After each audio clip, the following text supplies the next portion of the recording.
Hi friends. So where we left off last week, so Sabrina and Daphne have gone to Mayor Charming's ball. They're in the ball. They find out some interesting things about the people that are there and about their family. And now Sabrina and Daphne are off to find Mayor Charming's office, and Daphne is going to be kind of like a lookout, and Sabrina is off to find his office and looking for the map. Sabrina navigated through the crowd. As she approached the steps, she thought she'd finally found her opportunity. At least until Sheriff Hampstead stepped in her way. "Young lady, you are under arrest," Hampstead said. Sabrina wondered what she should do. She could probably knock the sheriff down with one swing of her big bear paw, but everyone would see. Running away didn't seem like an option either. "For being the prettiest lady at the ball," the sheriff continued. Thank you," she stammered, somewhat confused. "Wonderful party, don't you think?" said Hampstead, as he transformed into his true pig self. "Yes," she said. "Could you excuse me? I have to visit the ladies' room." Hampstead apologized and let her pass. Sabrina lumbered up the stairs until she reached the top. She walked past the musicians and down a long hallway. Once she was out of sight of the crowd, she made sure no one was following, then reached into her purse and pulled out the walkie-talkie, awkwardly switching it on with her big paws. "Jack, I'm upstairs," she said. "Good job, Duck. His office is the last one," Jack said, his voice popping and crackling. "I can barely hear you. Say again," Sabrina said. "It's the last one on the right," Jack repeated, still sounding distant. Sabrina walked down the hallway. When she got to the end, she found the door Jack had described. She opened it, and standing before her was another grizzly bear ready to pounce. She nearly screamed, but the bear did nothing. In fact, it didn't even twitch. Sabrina realized it was stuffed. Beyond it was a room dedicated to Prince Charming's hunting trophies. Several mounted deer heads, a stuffed fox, and a wild boar overlooked the mayor's immense desk. A rattlesnake sat on top of it, poised and ready to strike. What portions of the walls weren't covered in dead animals were hung with portraits of the prince done in various artistic styles. There was even an abstract portrait in which his nose was on his forehead. "Classy," Sabrina whispered to herself. She reached for her walkie-talkie and pushed the button. "I'm in." "The coast is clear down here," Daphne's voice said. "Charming is busy talking to a raccoon in a tuxedo. That's so crazy." "Look for a map or something like that," Jack's voice squawked through the radio. "Charming keeps records of everything." Dozens of files and reports littered the top of the mayor's desk, including an unfolded map of the town. Certain areas were circled in red with the words "reported sightings" scrawled next to them. "Jack, are you there?" Sabrina said into the walkie-talkie. "Yes," his voice crackled. "I found a map with some circles on it, but there is nothing that says the exact time or location of a meeting. In fact, to me, it looks like Charmy's trying to track the giant as well." "I doubt it. That Holmes, too." Jack's voice broke up. "Jack, I can't hear you. Try to get closer," Sabrina said, but there was no response. "Daphne, I've lost Jack somehow. I'm going to take the map. What is Charming doing?" Sabrina asked, but there was no response from her sister either. She looked around the room. In the corner, there was a television. Hooked to the back by a cord was a video camera, and on the television screen was a frozen image of the Appleby farm. She crossed the room and found the remote control. She picked it up awkwardly and after several difficult seconds managed to get her giant paw to press the play button. The screen came to life with the most amazing scene. A giant beanstalk was exploding upward from the ground, soaring high into the sky and disappearing off the top edge of the TV. Within seconds, an enormous body came crawling down it, and the sight sent shivers through Sabrina. It stomped down on the little Appleby farmhouse just as Mr. Appleby leaped out of the window. Granny had been right. The lens cap did mean that someone, Charming had taped the whole violent episode. Daphne, I found a tape in Charming's office that shows the giant destroying the farmhouse. Now we have proof that he and the giant are working together, Sabrina said. But before she could finish her sentence, the door burst open and the Tin Woodsman was pushed inside. Behind her was Charming, looking murderous. He slammed the door and took a crossbow from the wall where it was hanging like a piece of art. I'm sorry, Daphne said. He snuck up on me before I could warn you. Who are you? He demanded. I'm Mama Bear, Sabrina lied. Is that so? Charming sneered. That would be interesting since it's almost December and you should be 3 weeks into your hibernation by now. I didn't want to miss such a lovely party, Sabrina stammered. Next to the door sat a quiver of arrows. Charming selected one, inserted it into the crossbow, and pulled the bowstring back. Then he aimed it at Sabrina's heart. I'm going to give you until the count of 5 to tell me who you are, or your head is going to join the others on my wall, he threatened coolly.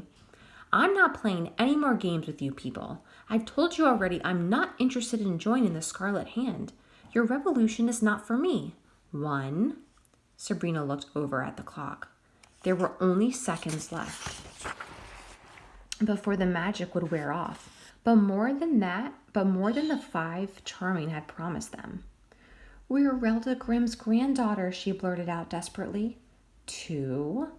We used a magic wand to change our shape so we could sneak into your house, Daphne cried. Oily tears leaked from her eyes. 3. We're not part of any revolution, Sabrina insisted. We just want our grandmother back. 4. We're not lying to you, Daphne sobbed. 5. Sabrina closed her eyes tightly and awaited her death, wondering if she would be stuffed like the other bear in Charming's office, or if her body would change back after her heart stopped beating. But when nothing happened, she bravely opened her eyes. She and her sister had magically morphed back into their normal bodies. Ladies, you are in a lot of trouble, Charming said, removing the arrow from his crossbow. You've used a magical item to help a known criminal escape from jail, infiltrated an Ever-After's party without an invitation, impersonated Ever-Afters, committed espionage against a government official, broken into my home, put the Ferryport Landing fundraising ball in serious jeopardy, and destroyed 2 pairs of Sheriff Hampstead's pants. We didn't ruin your stupid party, Sabrina argued. I've got to get you out of here. If that crowd downstairs sees the 2 of you, the top of this house will blow off, Charming replied. Hampstead can toss you 2 in old sacks and carry you out the servants' entrance. He can take you downtown, down to the jailhouse and let you cool off in a cell. Sabrina made a grab for the video camera. The cord came with it, and the image of the giant faded from the television screen. We're not going anywhere without our grandmother and Mr. Canis, Sabrina said. This tape is all the evidence we need. How do you think those people downstairs are going to feel knowing you are working with a giant and intend to buy up this town? Sabrina expected Charming to fight for the tape, but instead he only laughed. You're just like your parents, Charming chuckled. Henry was always shooting his mouth off before his brain could catch up, and Veronica was the suspicious one. What an unsettling combination you are. You knew our parents, Daphne said. She leaned against the bookcase, and Sabrina heard a click. At once, all the portraits of Charming flipped over, revealing paintings of Snow White. In some of the paintings, Charming and Snow looked lovingly into each other's eyes. In others, they were holding hands in a field of poppies. Some just featured the teacher looking angelic in the sunshine. Charming looked up at the paintings and seemed almost pained by them. He stomped across the room, shoved Daphne aside, and clicked the button she had activated. All the paintings flipped again. You 2 are never to tell, he started. But something moved in the window that cut him off. Did you see that? See what? Sabrina asked. Englishman, a booming voice growled, shaking the windows in their frames, and then a giant pus-filled eye peered into the house. "Looks like your business partner is here," Sabrina said. Charming calmly picked up the phone on his desk and dialed a number. "Mr. Seven, are you aware that there is a giant outside?" he said into the receiver, as if he were informing a waiter that there was a hair in his soup. "Well, you do now." "No, this isn't some kind of emergency drill." "Well, I agree. We should do something about it before the guests panic. Maybe we should send the witches out to put a protection spell on the house." "Well, of course it's a good idea." Charming slammed the phone down, crossed the room, and roughly dragged both girls out of his office and down the hall. "Where are you taking us?" Sabrina demanded.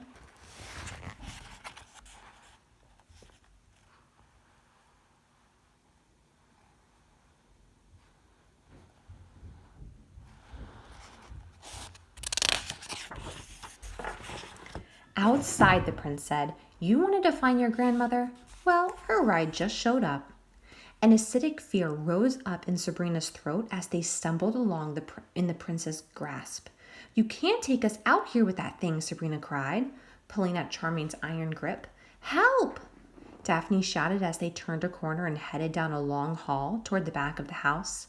Sabrina joined her, and together they drew the attention of the guests. "Those are the Grimm children," a goose squawked angrily. "I have the situation under control," Charming said with a toothy smile. "They're spying on us," the Queen of Hearts gasped. "Off with their—" "They aren't spies, my friends," the prince said as he changed course and pulled the girls down the stairs with him into the angry crowd. "Please go back to the celebration. There are waiters circulating with finger foods and—" But before he could get the words out of his mouth, a horrible crunching sound filled Sabrina's ears. The partygoers looked to the ceiling only to see it ripped away right before their eyes. Pieces of plaster rained down and a collective stream erupted among the ever-afters. "The sky is falling! The sky is falling!" a tiny chicken cried as it raced for the door, only to get caught in a stampede of terror when the hole in the roof was replaced by a giant's horrible, gnarled face breathing his rancid, rotten egg breath down on the crowd. The Queen of Hearts ran to a nearby window, threw open the curtains, and tried to climb out. Her playing card attendants rushed over in time to keep her from falling. The rest of the crowd ran in all directions, and the panic gave Sabrina and Daphne a chance to break Charming's grip. They rushed into the crowd and ducked between legs and feathers as all sorts of unusual creatures rushed around them. "Where is the murderer?" the giant bellowed. "He's not here, big boy. The murderer is not here," Charming shouted as he turned to face the monster. "Liars! You protect him," the giant growled. "I smell his murderous blood. He released me in hopes of killing me, but my fate will not be like that of my brothers and sisters. He is here and I will have him." Charming looked up at the staircase to the violinists, who were scattered in fear. "I didn't tell you to stop playing," he said, snapping his fingers at them. Bewildered, the musicians went back to their overturned chairs, sat them upright, and continued their concert as if a giant weren't staring down at them. "Fee, fi, fo, fum. I smell the blood of an—" "I think we've all had enough of your temper tantrum," Charming interrupted. Suddenly, 3 figures fluttered into the air and hovered around the giant's head. One of them was an ugly old woman on a broom. The second was a striking beauty dressed all in black, who levitated off the ground. And the third was a blonde lady inside a silver bubble. As she floated by, Sabrina recognized her as Glinda from the hospital. All 3 held magic wands. They waved threateningly at the giant. The monster swatted at the witches, but they weaved and bobbed away from his massive hand. The ugly witch waved her wand, and a rocket of flame shot out of it and exploded on the giant's chest, searing his shirt and causing him to scream in agony. "Stop!" Daphne cried. "Our family is in his pocket." The little girl broke away from her sister and ran outside. Sabrina, followed by Charming, rushed after her. The witches continued their assault. "Leave while you can, giant," Charming shouted. The second witch raised her wand and fired a bolt of lightning, hitting the giant in the face. The giant bellowed. A charred black smear had joined the other ugly features on his gruesome face. Glinda waved her wand, and a spray of ice froze the giant's backside and spread to cover the rest of his body. Within seconds, the massive man was encased in ice. But soon cracks appeared, and with flexing muscles and a powerful roar, the giant broke free. Enormous chunks of ice rained down on the driveway, flattening an unlucky car. The doors of the mansion were thrown wide, and a dozen men rushed past the girls. Each wore a purple tunic embroidered with a red lion on the chest. At the front of the attack was a man Sabrina instinctively knew to be King Arthur. The knights thrust their swords into the air, then attacked the giant's feet, whacking angrily at an exposed big toe. The giant bellowed and stomped angrily, trying to squash his attackers.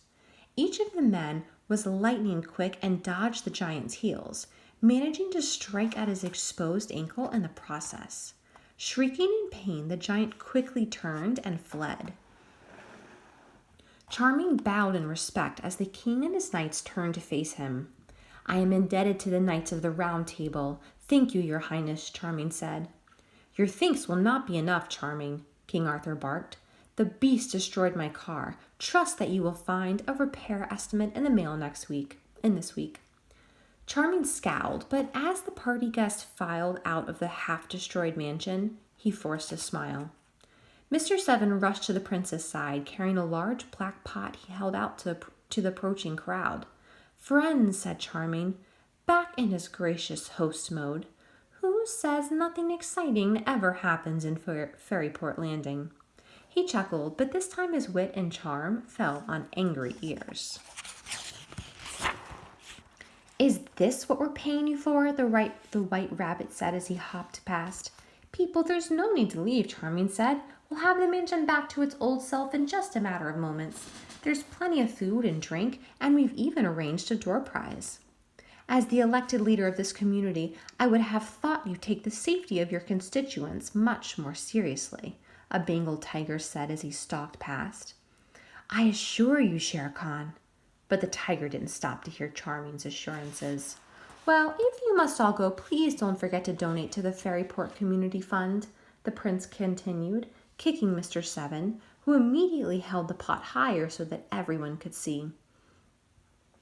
"I do believe this town is in need of some new leadership," the Queen of Hearts said as she left. Charming said nothing as he watched the last of his guests drive away. "Put the pot down, Mr. Seven," he said. The dwarf slowly lowered the empty pot and took a peek inside. It was completely empty. "We want our grandmother and her friend," Sabrina demanded. "This is all your fault," Charming shouted as he turned on the girls. "What? You two brought him here. If you can't control your giant, then maybe you shouldn't be working with one," Daphne advised. "I'm not working with any giant. Only a fool would make a deal with a giant," Charming said. "That's a lie," Sabrina yelled. "He's one of your goons, just like those guys you met at the cabin." "Ladies, I am nobility. I don't have goons. Those men didn't work for me. I was there to arrest them and their boss." "Well, if you're not their boss, who is?" Sabrina demanded. Charming snatched the video camera from Sabrina's hand. He opened a side panel where a small LCD screen folded out. Then he rewound the recording, pressed the play button, and handed the camera back to the girls. The image was shaky at first, but then suddenly it cleared up as the person holding the camera set it down on the hill that overlooked Applebee's farm. 4 men were talking to one another. 2 of them were extremely tall. Another was short and fat, and the 4th couldn't be seen.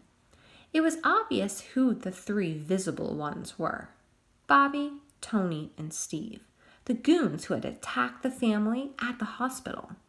Finally, the 4th figure stepped in front of the lens, leaned down, and grinned broadly.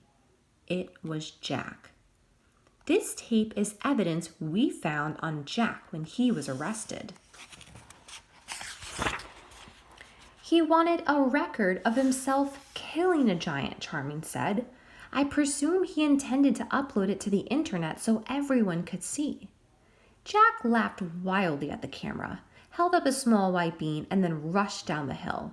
Soon the familiar footage of the beanstalk and this destruction by the giant played again. So you're not trying to buy up the town to rebuild your kingdom? Daphne asked. Oh, I am trying to buy up this town, Charming said. But there are better ways to get what you want than to let a giant loose in the countryside. Sabrina didn't know whether to be furious at his admission or respect his honesty. Why did you send the sheriff after us? Daphne asked. He was supposed to pick you up and take you somewhere safe until we could hunt down the giant and find your grandmother, Charming said. Ever after in this town wishes we were dead, Sabrina said. Why would you want to help us? I have my reasons. I'm confused, Daphne said. Why would Jack bring us here and tell us this story about you being the bad guy? Because if he kept you busy, he could go back to your house, the prince said. But he can't get in. He doesn't have the keys, Sabrina replied. He doesn't need the keys, Daphne said with a gasp. We didn't say goodbye to the house when we left. We used the slippers. The house is unlocked. Hampstead, in his human form, came rushing out the mansion. I've got the deputies chasing the giant, he said. He's heading into the woods in the direction of Widow's Peak. Good work, Sheriff, Charming said. We've also searched the grounds. Jack's gone, Hampstead continued.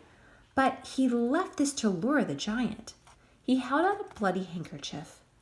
Join your men, Sheriff. The girls and I will call you if we need you, Charming ordered. Where are you going, sir? Hampstead asked. The prince took Sabrina's arm and urged Daphne to take the other. We're going to the Grimm house. I have an unsettling notion of what our giant killer is up to, Charming said. Sabrina clicked her heels together. There's no place like home. There's no place like home. There's no place like home.